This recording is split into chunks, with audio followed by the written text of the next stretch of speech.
Hi everyone, welcome to Norwich Castle. I'm Rosy, I'm one of the curators here at the Castle, and it's an absolute pleasure to welcome you today to speak with artists Daniel and Clara. Welcome, both of you.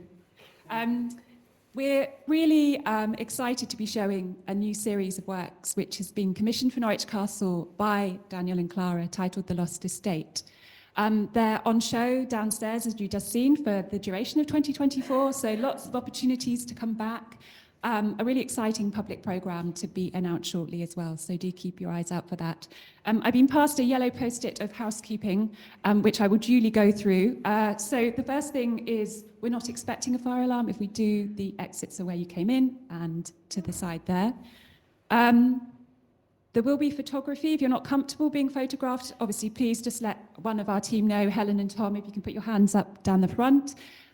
Also to let you know that we are recording this event, audio and visual. Obviously the cameras are situated towards the front, capturing Daniel and Clara, but again, let us know in questions if you're not comfortable. And the last thing is, could I ask you to turn your phones to silent, just so we don't get any interruptions? Thank you very much. And we're going to talk for around 30 minutes or so, and there'll be an opportunity to ask questions at the end. And then I'd like to invite you down to our rotunda space, which is a bit warmer, and where there is also cake, lots of cake. So please do come and join us and continue the conversations down there. So that's everything, isn't it? Thank you. Right, great. So I first met Daniel and Clara in 2020 when they relocated to the UK from Portugal. And I would say this was a pretty momentous meeting in lots of ways, and I'm sure we'll talk about that as we go through today. But for those of you who don't know Daniel and Clara, they're based on Mersey Island in Essex and have been there since 2020. They work across multiple art forms, including moving image, photography, as we've seen downstairs, but also mail art and performance work. And really, I suppose, interested in kind of the perception of human nature and the relationship to the natural world, amongst other things. Again, we'll get into this shortly. Their reputation, I think, precedes them. They've exhibited nationally, internationally. And we're really fortunate that in 2022, they produced this incredible body of work of exhibitions and events in East Anglia called Landscape Imaginary. I was very fortunate to be part of those conversations, and again, I'm sure we'll talk about them shortly. But this resulted in the first monograph dedicated to their work, a publication which we also have here available for purchase, but also for you to have a look at after the event. It contains an incredible series of essays about Daniel and Clara's work and really kind of situates, I think, the Lost Estate in context. And I think that really kind of leads me to my first question and thinking about Landscape Imaginary and how kind of formative that was for me as a curator to kind of understand your work. But how, for those who might not be familiar with that body of work, how does that inform and kind of develop where we are now? That's a really difficult question, right? Or a big one. Hello, everyone. We're really happy to be here and to have had this opportunity to make this project. And it really is. It really does feel like it's kind of just we've got to the stage with our work where each project is growing out of the last one, and that it's just kind of chapters in an ongoing story. And I think for a long while it didn't quite feel like that with our work. We were kind of searching and looking for our place in the world and in the kind of the wider narrative of art that we're so sort of obsessed with and interested in, and wanting to find a way to be a part of that and contribute towards that. And I think with the Landscape Imaginary project, I think in a way it's where we started to feel we were making art truly as ourselves. We were able to kind of, that space between that interior zone and the world was kind of, there was a good flow between the two. So, and I guess what Landscape Imaginary is a kind of body of work. It's a title that we've given to a kind of broad body of work that's about place. And So the thing we were seeking is also the subject of the work, this sense of belonging in the world and in place. And I think finding ourselves kind of suddenly stranded on Mersey Island, which really initiated all of this, was the kind of gift that started it. So what am I trying to say? I guess it's like the Lost Estate is just a continuation of what we were doing there, really.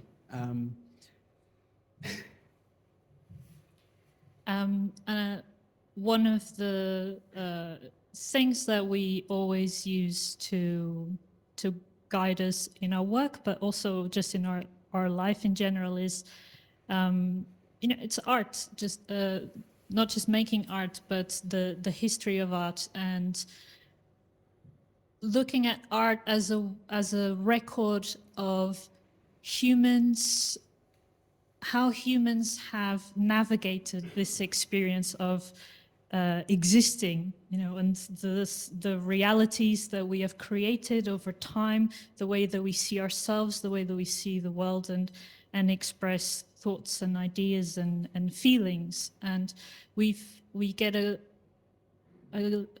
great sense of connection and insight from looking at the history of art.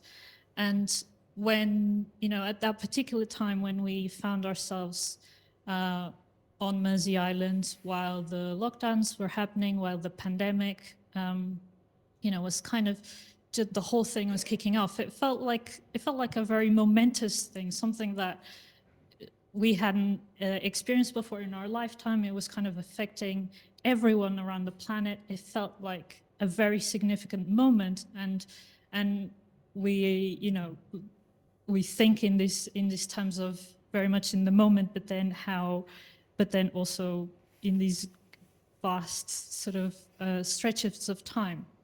So we couldn't help but kind of look beyond that particular moment to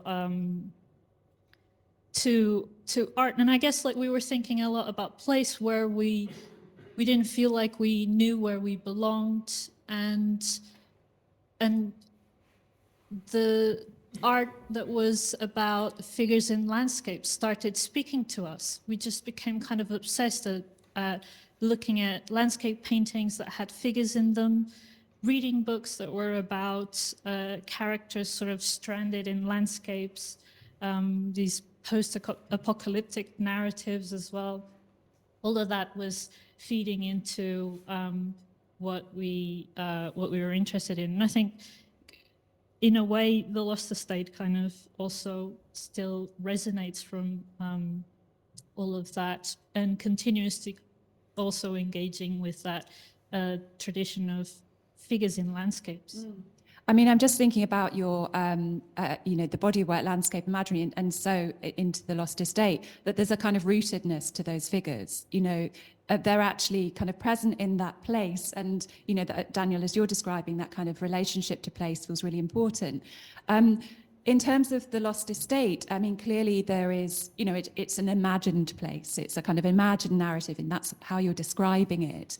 And I wonder kind of how important that idea of the imaginary, it's almost a kind of cinematic experience, isn't it? A kind of, a creation of atmosphere of, a kind of place making, but, it could be any place.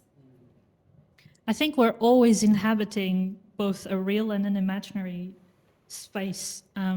We're all here, sitting here, having our own very particular experience of what this place is, what this conversation is about. We're really interested in that, how all these, each one of us is inhabiting a whole world of themselves, and they're all kind of interacting together, and sometimes superimposing, and sometimes actually completely separate, at the same time as we're inhabiting an actual physical place.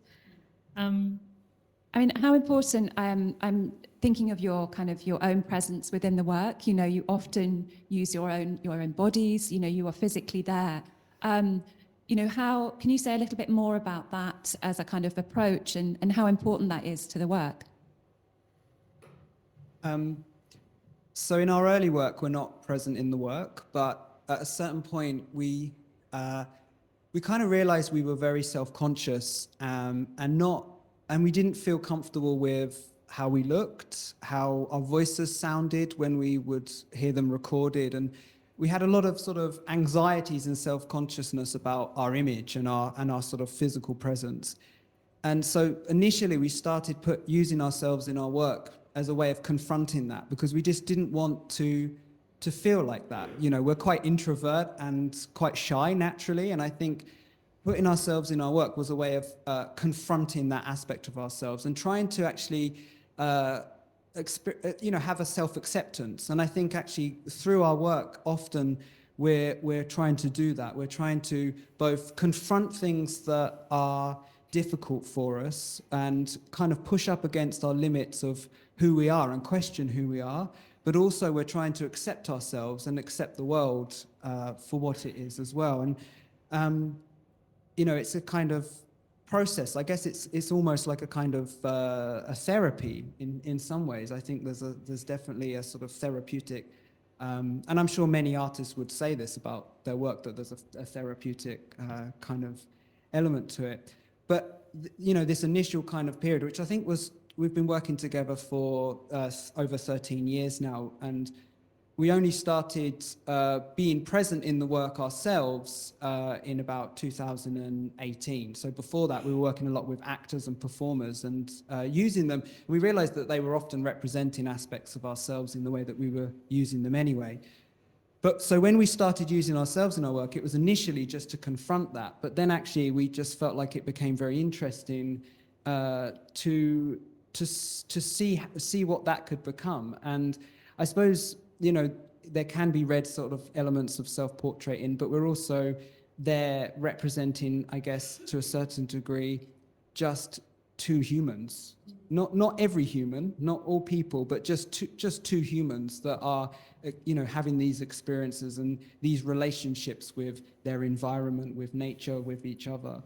And I think that sort of has increased in interest to us and actually become a sort of a constant kind of element that we use. We're not particularly interested in simply expressing our viewpoint or our perspective on things. It's more, we kind of use ourselves almost like a material, as a catalyst for creating these images and these narratives and testing out these ideas, I guess. I mean, because you made that declaration, I think, kind of a couple of years ago now, that you're sort of one artist, two humans, which I thought was a really nice way of expressing it. I think it was, for us, the question of our collaboration would come up a lot, and people would often want to know who did what, and it was the easiest way that we could explain, truly, the most honest way we could explain how that dynamic worked is that we are both totally in service to this third being, that it's not about, Daniel here and Clara here as two separate entities. It's like we've been working every single day for 13 years together on this project, that whatever that is. And not just the Lost Estate. I was going to say that's commitment. No, on this Daniel and Clara project, who, whatever it can become. And it's a sort of a space where we're servants to that thing completely, and I think we don't, it's not, that's how we see the artist, actually, as a servant. I think it's really important for us to sort of think of it in those terms.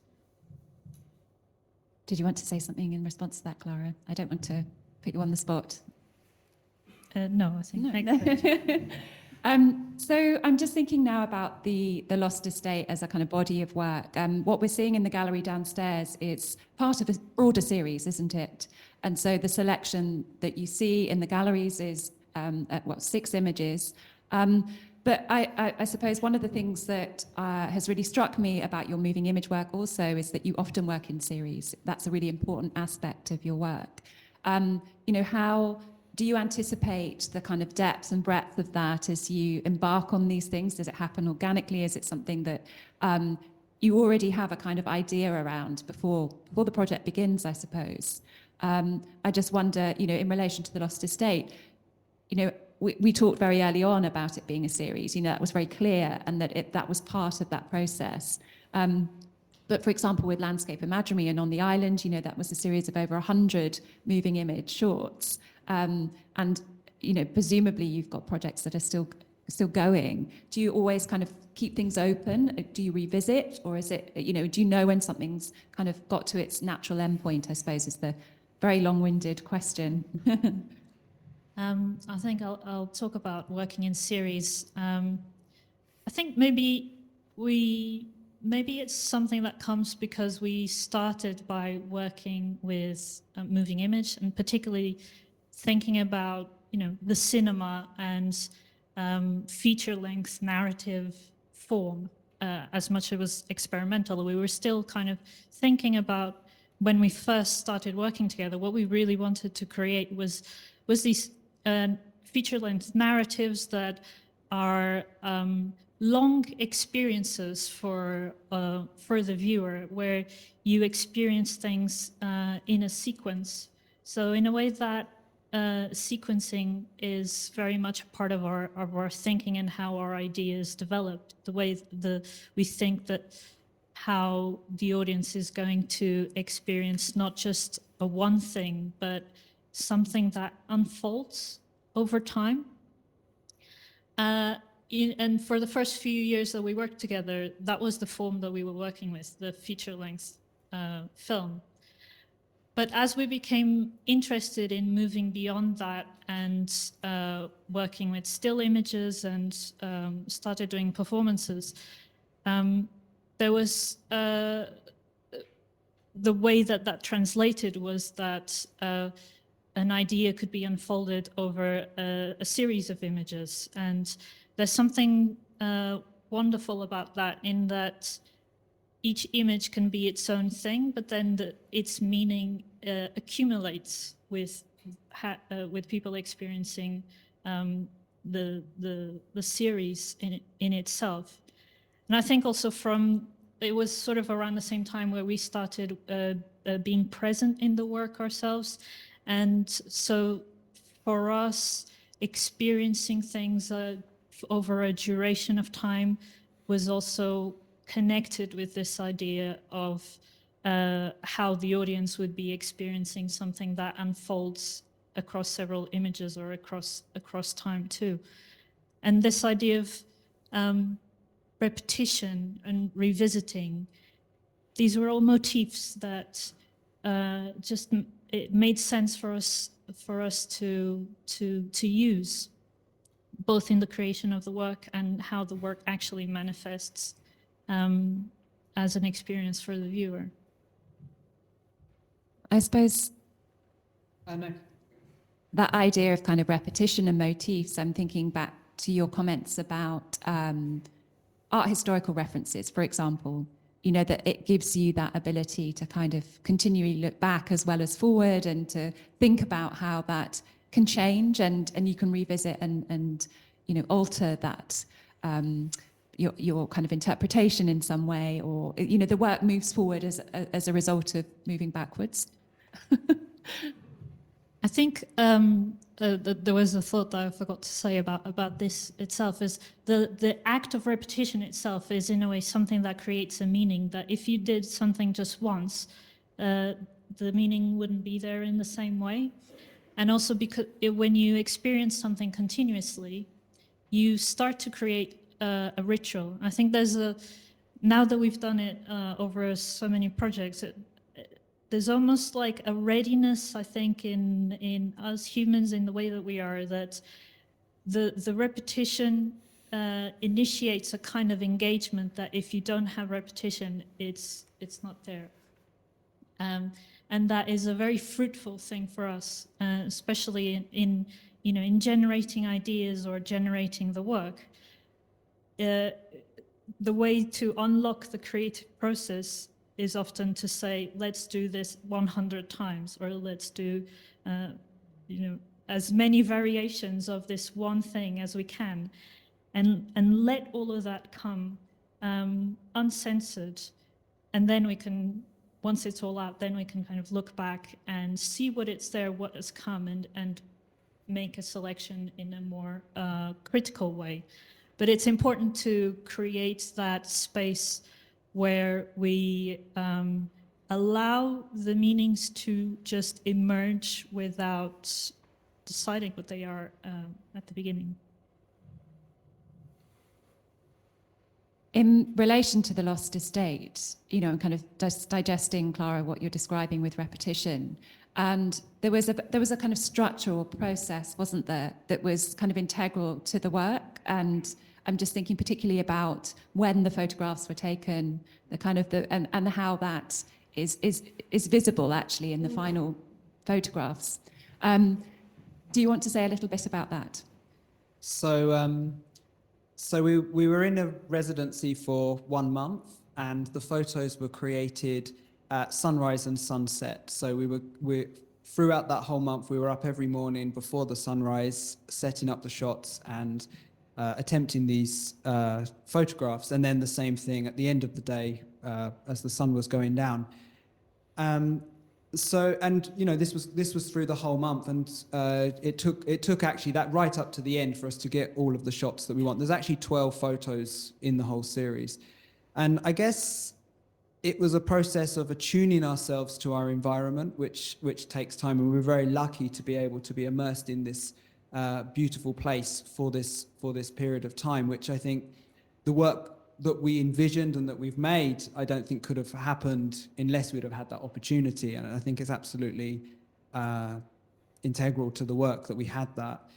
And I think that I think we really respond well to kind of structures and discipline and putting ourselves in, like Clara was saying, almost like a kind of having a ritual that somehow when you kind of create these structures for yourselves where you're working in this kind of way, it's almost like it operates like a key that unlocks something in yourself. And it's like you kind of create a sort of receptivity. And I think that's what we're looking for. It's like our work is never about, we have this, you know, thing that we want to say and this is the message. There's never any kind of intention in that way. There's more like a kind of curiosity of like, you know, we wanted to use this kind of technique of this split focus. We wanted it to be contained within a particular landscape.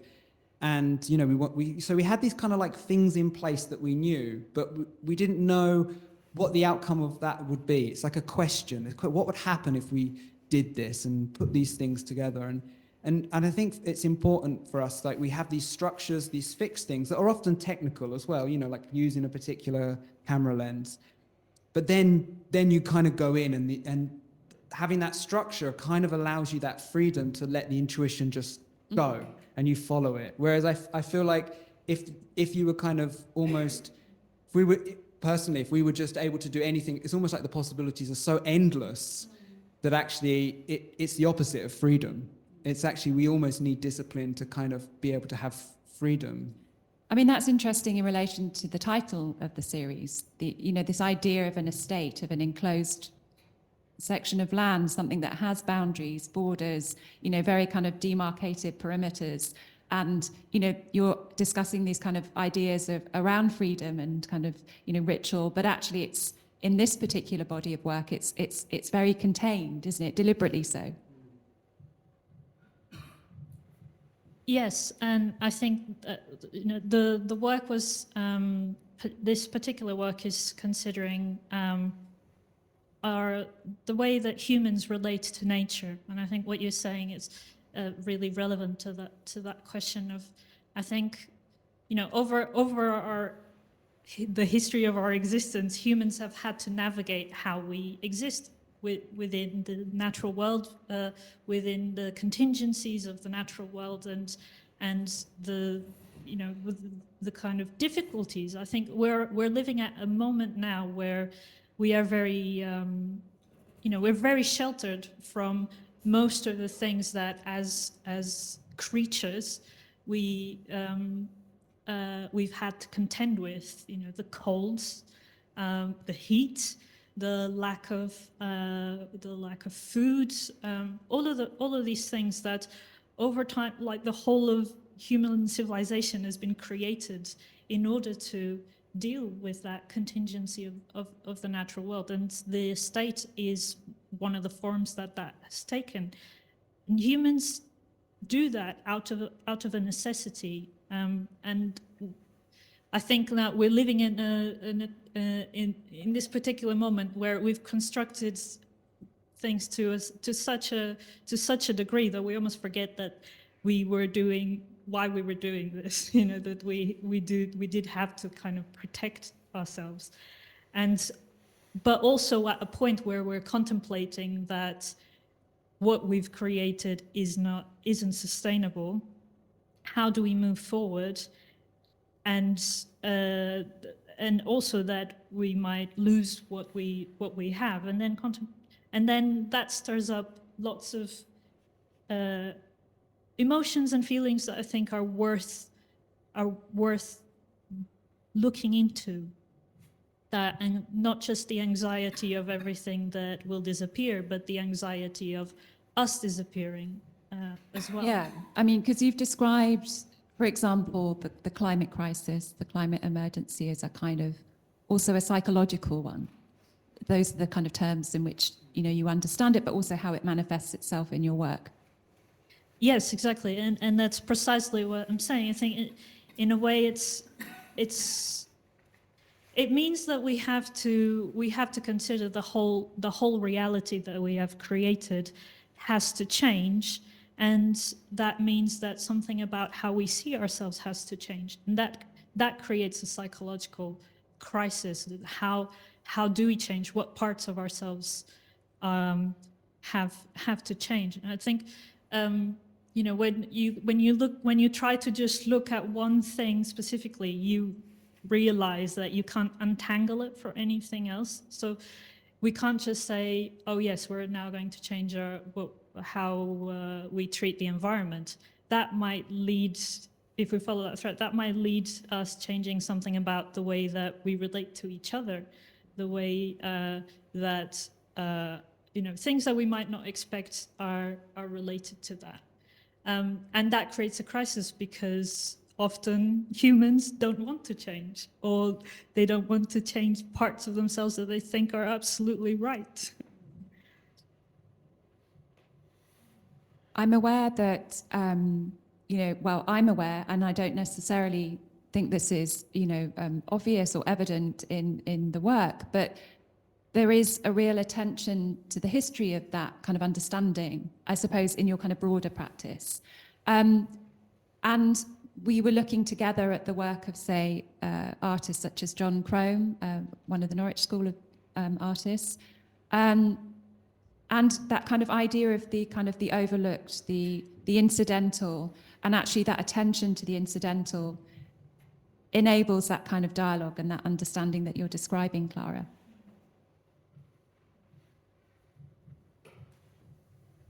I think Crome is interesting because he's a figure, you know, from this area, but his attention really was on the local, on staying within, focusing his art and his life on kind of the local area. And I think, you know, in the past we could see such a sort of local view as possibly having a kind of negative, you know, it's like just sort of zoomed in on your own kind of little arena in the world. But I think actually what we're kind of discovering is that we kind of maybe need to think about the local in relation to the global, but actually having a kind of local view is also kind of potentially interesting, and maybe even kind of a radical kind of perspective on dealing with, you know, the sort of wider view as well. And I think it's like one of the things that we've been thinking about, and I think it started when we found ourselves on Mersey Island, being stranded there because of the lockdown and then deciding to stay there. But also because it's an island, we kind of realized that we were able to like focus on this very specific contained area of place and give it an attention that we hadn't given any place before. When we were moving around and living in towns and various other places.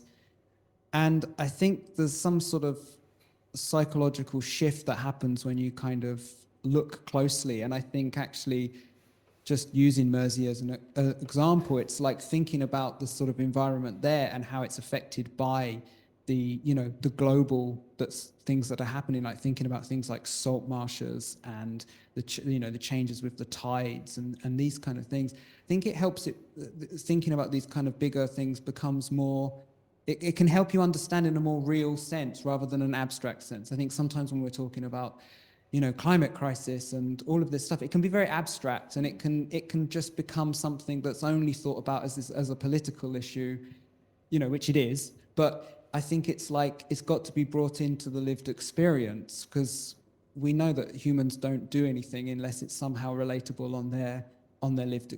within their lived experience. So I think thinking about some of these historic artists somehow helps us personally with the flow of thoughts around these kind of things. And when we were looking at Chrome, you know, invited by you, Rosie, when you invited us to come to the castle and look at the collection and were telling us about Chrome, that was one of the things that kind of just struck us immediately on some of his works, were that they were you know, these landscapes in the style that a lot of artists were doing in a place, but then there was these great views of a landscape, but then a particular tree or the weeds in the foreground. You could see that they had been done with a lot more detail than some of the other aspects, and a lot more detail than usually they would have been done. And we just found that very intriguing. And I think it was your colleague Georgia, when she was talking about Chrome and saying how committed he was to just being in this place, and often having these landscapes where the human figures are very small or they're almost not there. All of that just seemed to speak to us of now, of kind of images of now, and the kind of images that we were attracted to. I mean, that kind of idea of the hyper-local, I think, really comes across actually in the Lost Estate, and even, you know, through the kind of your approach using the split lens, but, you know, that kind of idea of foreground, that immediacy, and it's quite stark, or starker in some images than others perhaps, but that real attention to the kind of meticulous nature of the foreground. I realise we've got very easily to half an hour. I'm very welcome to bring other people into this conversation. I know there are people in the audience who know Chrome's work very well, for example. We have another microphone and a roving mic at that, so someone can come to you. Does anyone have any questions or comments or observations that they'd like to ask Daniel and Clara?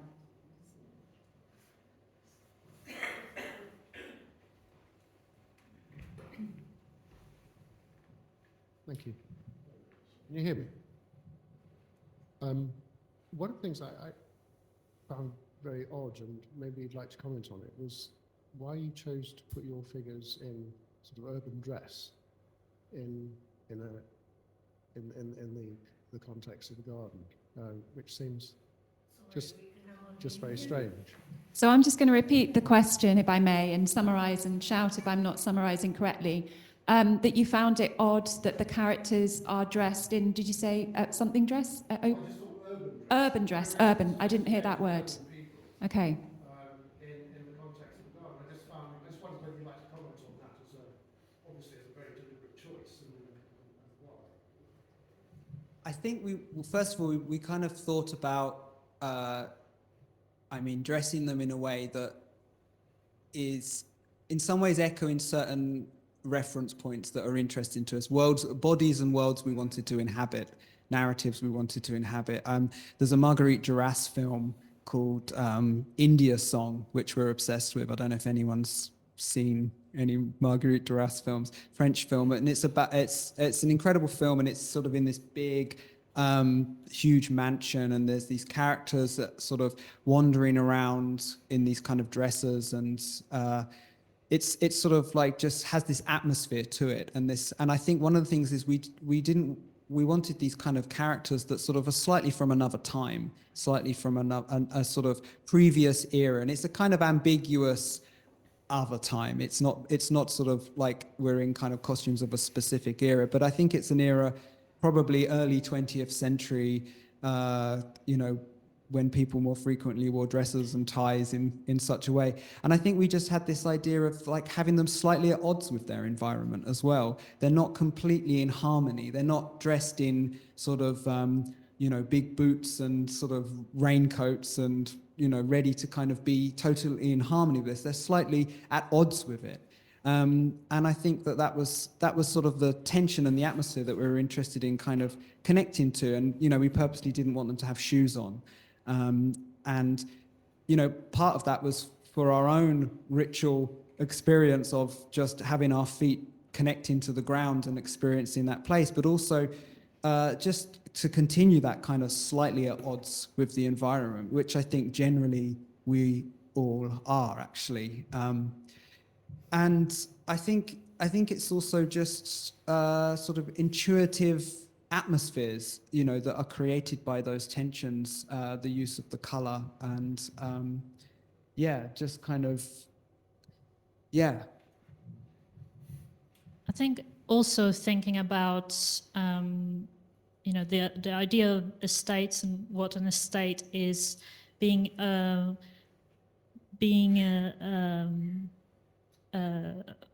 what's the word? A kind of a piece of land that belongs to one person, and there's a history of ownership of land that goes along with what an estate is, and the whole of the land kind of serving a certain way of living, and I guess like we were interested in that, how what's the whole sort of state of mind that comes from having that kind of relationship to land, in a way that we have never really experienced that, and in the sense that we've not even known exactly where it is that we should live or belong, and we don't have our own place. Feels like we're constantly dealing with a sense of not quite being allowed to be in the world, not having a security, whereas an estate is exactly the opposite. It's a place of absolute security and as absolute as you can be, I guess, and a sense of being at ease in a place, and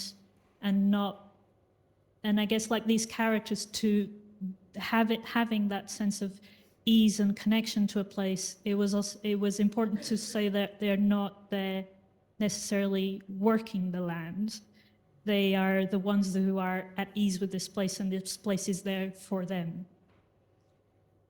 But in that sense also, they are in a place of tension, and maybe where instability, and where that relationship is about to change. Thank you. Because I thought they were all lost, actually, but we're looking for a way out. That's good too.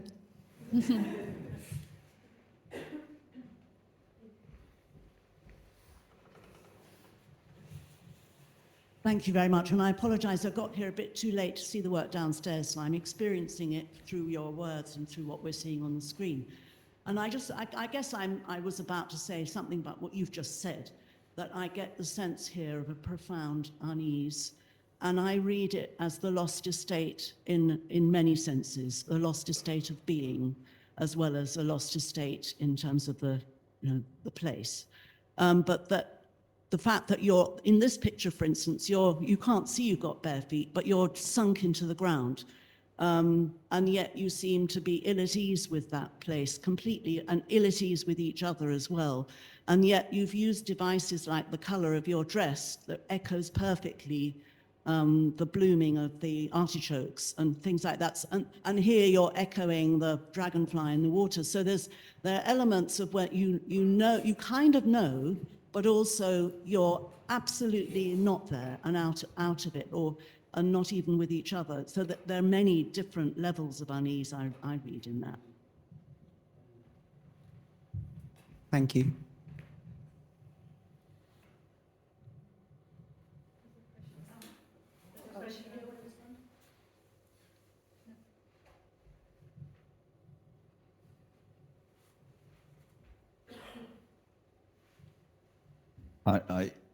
I'm really interested in a way, how much the Garden of Eden, and here we've got a late capitalist couple who are evidently kind of alienated from each other, but also somewhat alienated from the setting. And that photograph of the beheaded chicken, in a way, is kind of the evil moment. But I suppose I see this, figure and ground or kind of historic, mythical moment set in a landscape. I'm thinking now of Claude Lorraine or Poussin or whatever. But what you seem to be doing is kind of reconstituting that, but in the language of the deep myth. And when you talk about the estate, I think, in the biblical rendition of the Garden of Eden, it's very, very strange, to me anyway, that one feels that actually it is quite enclosed, that this is a place that has this law about not being allowed to eat of a particular tree. But that law also, in some senses, suggests a perimeter. And the thing that I find uncanny but also powerful about this is the way that these images seem to reflect, well, the language of advertising in color supplements in our kind of Sunday papers. And yet you've managed to insert into there this uncanny dis-ease. I just wonder whether you could talk a bit about, if you like, I see it as, in a way, a monotheistic Christian iconography here that has found a way of re-emerging in a context of agency only being given to those who consume.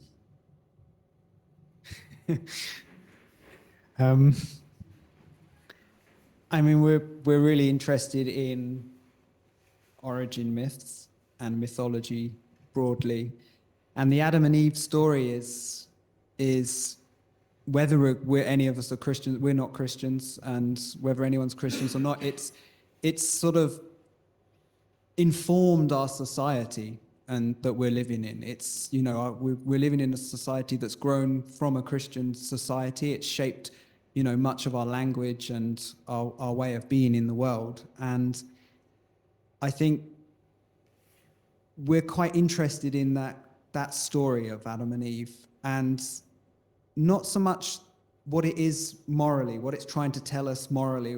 That doesn't really interest us. And even the idea of sin, which is quite interesting. There are things to say about that, but in some ways, that part of the story never seems to come into our work. The thing that we're interested in is the moment of expulsion, not why they were expelled, but that moment of when they go from one thing to another thing, one reality to another reality, and what happens to them psychologically. And I think, with all myths, what makes myths interesting is the psychological reality to them. They're expressions of human psychology in the clothes almost of the moment when that myth was kind of written and came into consciousness. But they're expressions of who we are as human beings.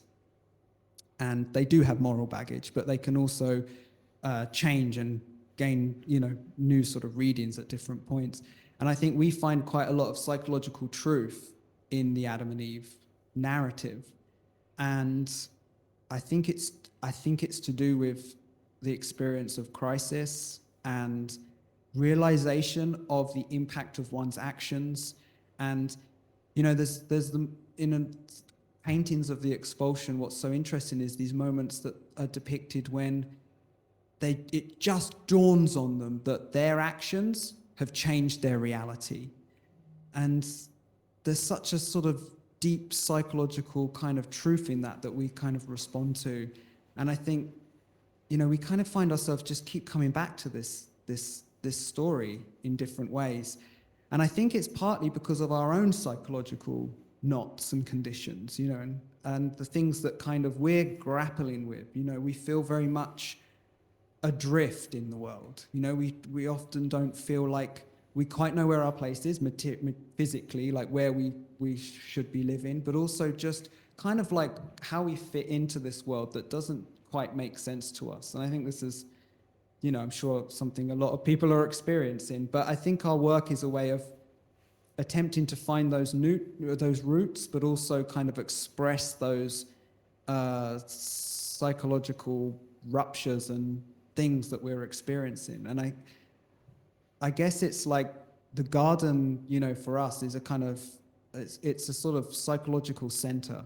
It's a space. It's like, the Eden is like an ideal, an idea of home, an idea of a psychological center within us that maybe we all kind of have an archetypal kind of space that we imagine and an archetypal feeling that we imagine that is sort of unreachable and somewhere that we feel like we'd like to return to that we can't. And I think this project, the atmosphere that we're kind of grappling with is that desire, but also that kind of sense of, I guess, that displacement from that. And I think it's interesting that you mentioned the sort of the language of advertising, and you know, because that's in some ways that's part of that rupture, that world, that late capitalist world that, you know, is our reality.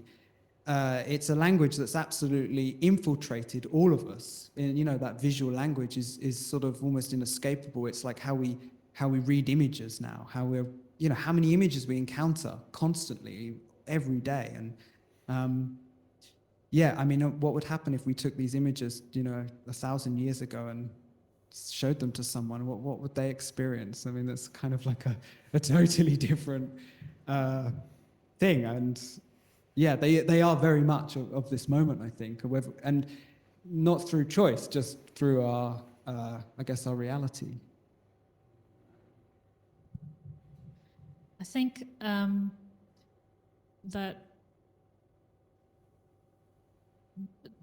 you know, we're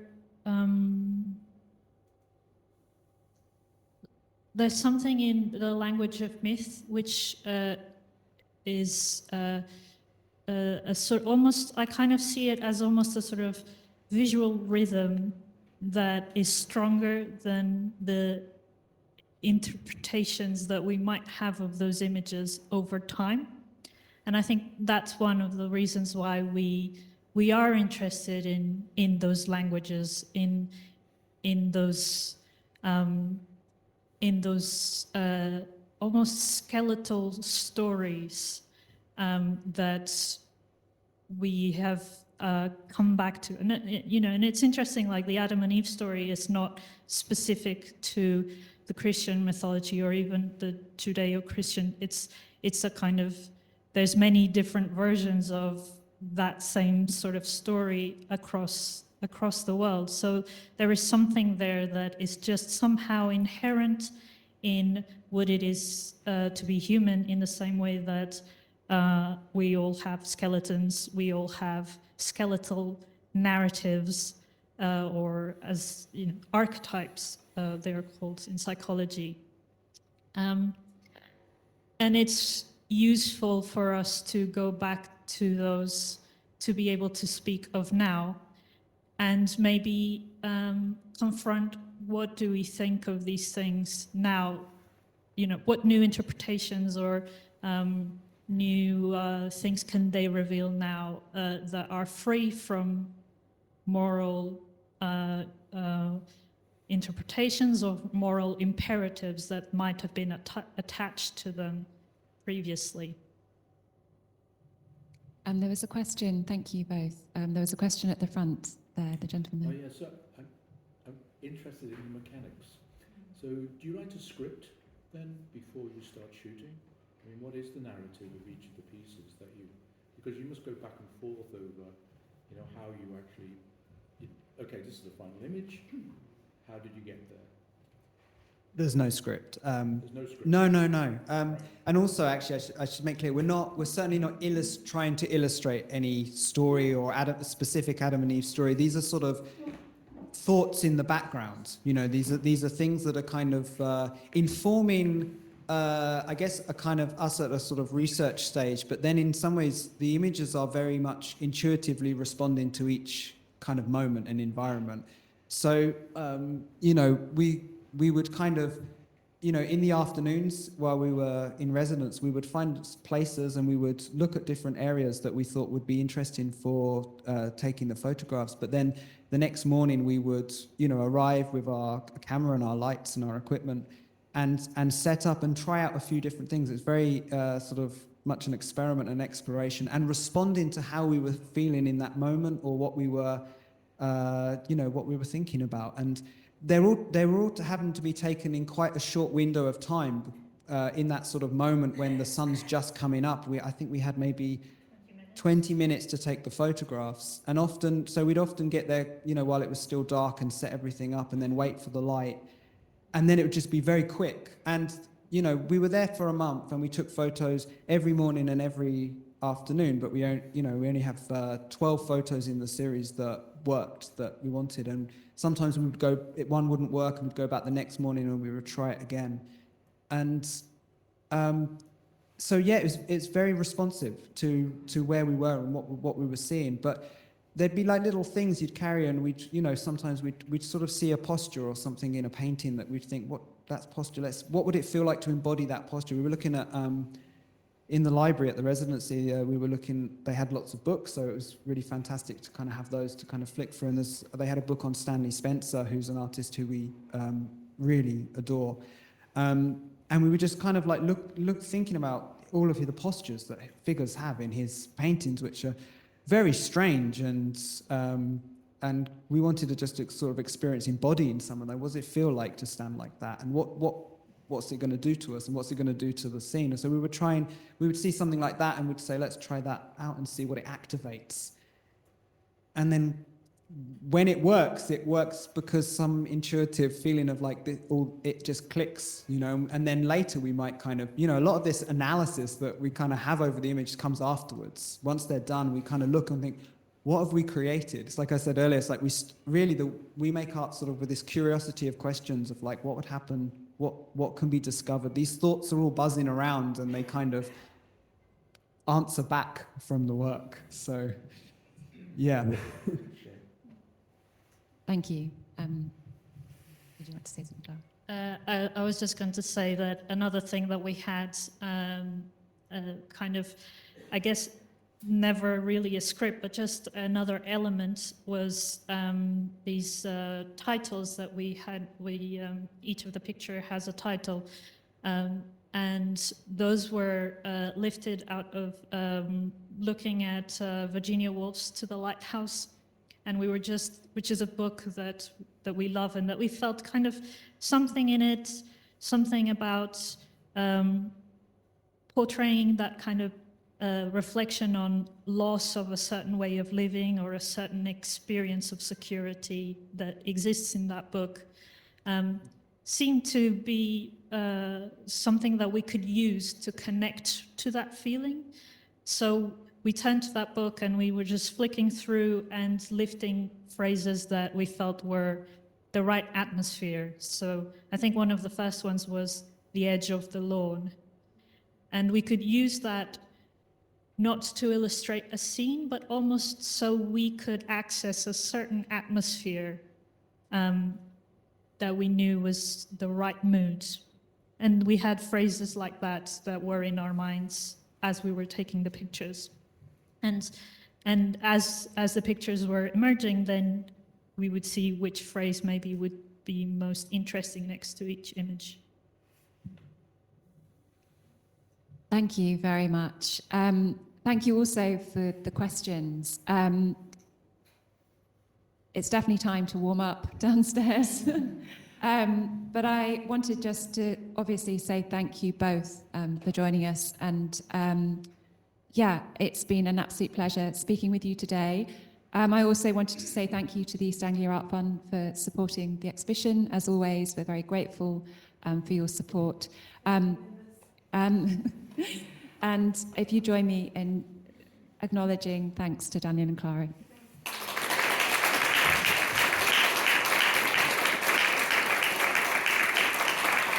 Thank you, Rosy.